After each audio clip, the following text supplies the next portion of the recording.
सुकरात का जन्म लगभग 2300 साल पहले एथेंस में हुआ था।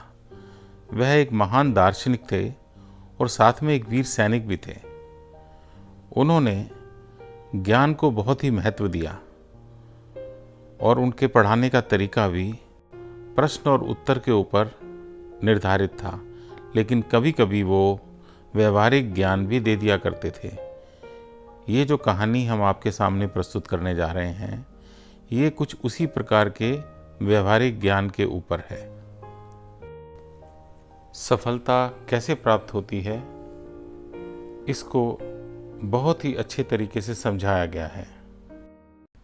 एक बार एक नौजवान लड़के ने सुकरात से पूछा कि सफलता का रहस्य क्या है। सुकरात ने उस लड़के से कहा कि कल तुम मुझे नदी के किनारे मिलो। वो मिले।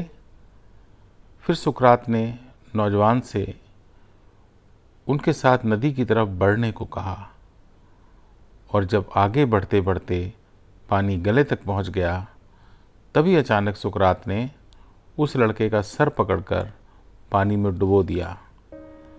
लड़का बाहर निकलने के लिए संघर्ष करने लगा, लेकिन सुकरात ताकतवर थे और उसे तब तक डुबोए रखा जब तक कि वो नीला नहीं पड़ने लगा।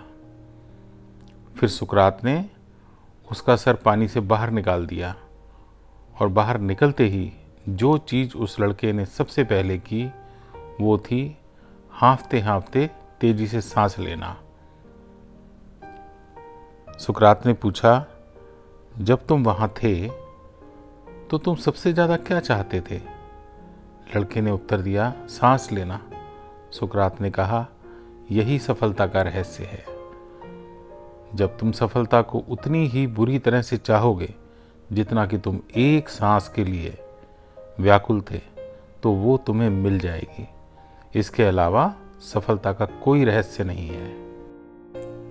इसीलिए कहते भी तो हैं ना, जो अपने जहाज चलाना जानते हैं वही विजयी होते हैं। Please like, subscribe and press the bell icon. Thank you.